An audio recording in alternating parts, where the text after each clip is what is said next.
Green crackers కు అనుమతి ఇవ్వాలని ఢిల్లీ సర్కార్ సుప్రీంను కోరింది. తీర్పు రిజర్వ్డ్, కానీ పండగ చేసుకోవచ్చు అనేలా సంకేతాలు వచ్చాయని హస్తిన హర్షం వ్యక్తం చేస్తోంది. మరి గ్రీన్ క్రాకర్స్ కు green signal వచ్చినట్టేనా?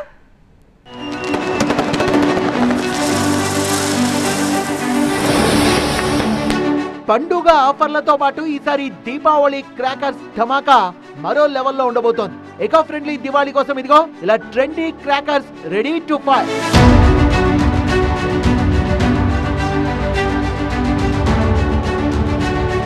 Cricket bat, cat, rocket, elephant కాదేది క్రాకర్స్ కు అనర్హమనే రీతిలో తీరొక్క టపాసులు మార్కెట్ లో ల్యాండ్ అయ్యాయి. వందే భారత్ ఎక్స్ప్రెస్ సహా ఆపరేషన్ సింధూర్ ను కూడా గ్రీన్ క్రాకర్స్ లో షామిల్ చేసేశారు. ఇలా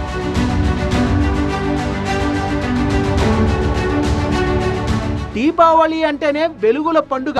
మరి పండుగ రోజున బాణాసంచా కాల్చకపోతే ఇక పండగెందుకు దండగా అనేది చాలా మంది స్ట్రాంగ్ ఫీలింగ్. టపాసుల మోత కిక్కివచ్చు, కానీ వాటిలో వాడే కెమికల్స్ వల్ల వాయు కాలుష్యం విపరీతంగా పెరుగుతుంది. టపాసుల మోతతో చెవులు చిల్లుపట్టమే కాదు, శబ్ద కాలుష్యం ఆరోగ్యానికి ఎసరు పెడుతుంది. అసలే పొల్యూషన్ తో ఉక్కిరిబిక్కిరవుతోన్న దేశ రాజధాని ఢిల్లీకి దీపావళి వచ్చిందంటే ఇక అగ్ని పరీక్షనే. ఈ నేపథ్యంలో ఢిల్లీలో బాణాసంచా తయారీ వాడకంపై సుప్రీంకోర్టు నిషేధం విధించింది కూడా.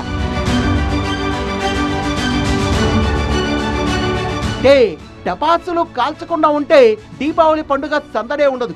కాలిస్తే కాలుష్యంతో ప్రజారోగ్యానికి తూట్లు పడ్డం ఖాయం.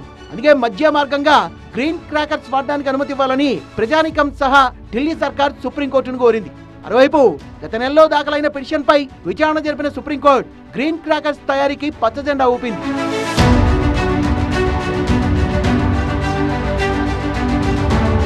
ఈలోనే కాదు, ఎక్కడైనా సరే ఎకో ఫ్రెండ్లీ గ్రీన్ క్రాకర్స్ నే వాడాలి. మామూలు బాణసంచతో పోలిస్తే వీటి వల్ల వాయు కాలుష్యం ఉండదు, శబ్దం 120 డెసిబెల్స్ కు మించదు, సో సౌండ్ పొల్యూషన్ బెడద కూడా ఉండదు.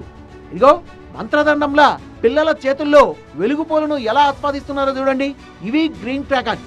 National environment engineering research institute formula ప్రకారం దేశవ్యాప్తంగా ఎకో ఫ్రెండ్లీ క్రాకర్స్ మార్కెట్ లోకి వచ్చాయి. వీటిని వాడటం వల్ల భద్రతకు భద్రత, సంతోషానికి సంతోషం, అన్నింటికన్నా ముఖ్యంగా పర్యావరణానికి ఎలాంటి హాని ఉండదు. సో గ్రీన్ క్రాకర్స్ ను ఎంకరేజ్ చేయండి. Eco friendly certified green crackers వాడకంపై సుప్రీం సానుకూలంగా వ్యవహరించడంతో ఢిల్లీలో దీపావళి జోష్ పెరిగింది.